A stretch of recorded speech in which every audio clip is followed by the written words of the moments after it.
first of all, I think it's important for the American public to understand that the $750 billion rescue package, if it's structured properly, and as President I will make sure it's structured properly, means that ultimately taxpayers get their money back. And that's important to understand.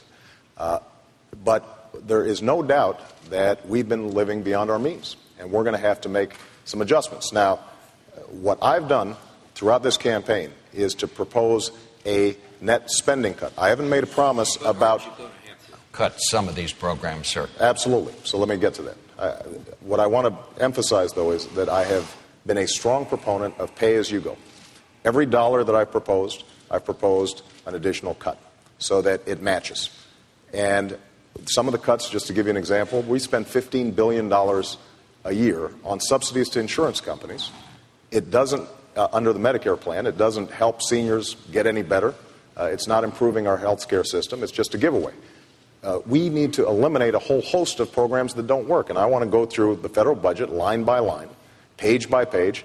Programs that don't work, we should cut. Programs that we need, we should make them work better. Now, what is true is that Senator McCain and I have a difference in terms of the need to invest in America and the American people. I mentioned health care earlier.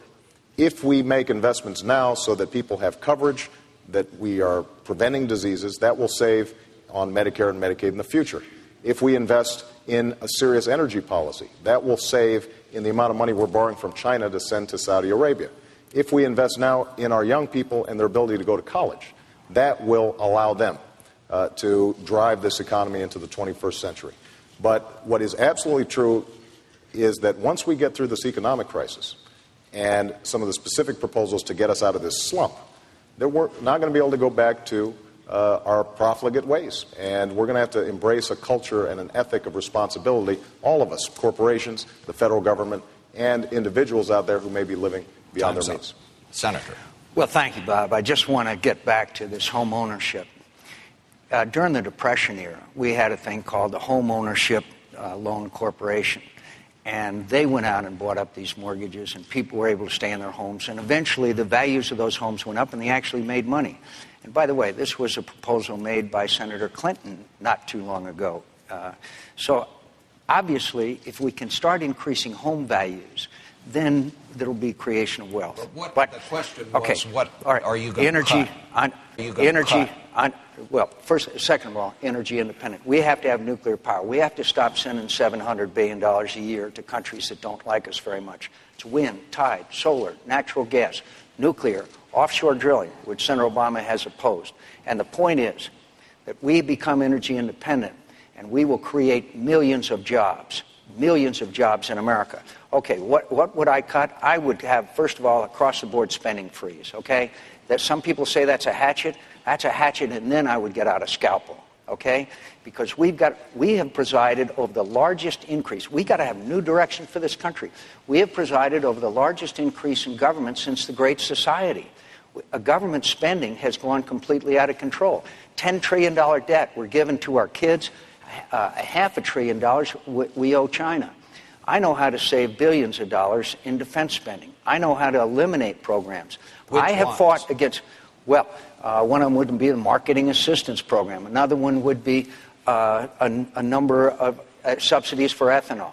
I opposed subsidies for ethanol because I thought it distorted the market and created inflation.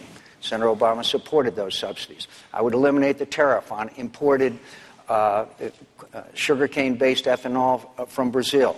I know how to save billions. I saved the taxpayer $6.8 billion by fighting a deal for a couple of years, as you might recall. There was a sweetheart deal between an aircraft manufacturer, DOD, and people ended up in jail.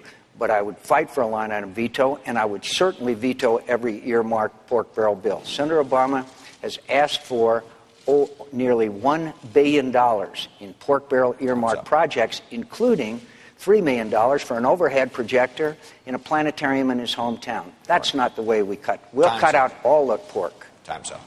Well, look, I think that we do have a disagreement about across-the-board spending freeze. It sounds good. It's proposed periodically. It doesn't happen. And, in fact, an across-the-board spending freeze is a hatchet. And we do need a scalpel because there's some programs that don't work at all. There's some programs that are underfunded. And I want to make sure that we are focused on those programs that work. Now, Senator McCain talks a lot about earmarks. That's one of the centerpieces of his campaign. Earmarks account for 0.5% of the total federal budget. There's no doubt that the system needs reform, and there are a lot of screwy things that we end up spending money on, and they need to be eliminated. But it's not going to solve the problem.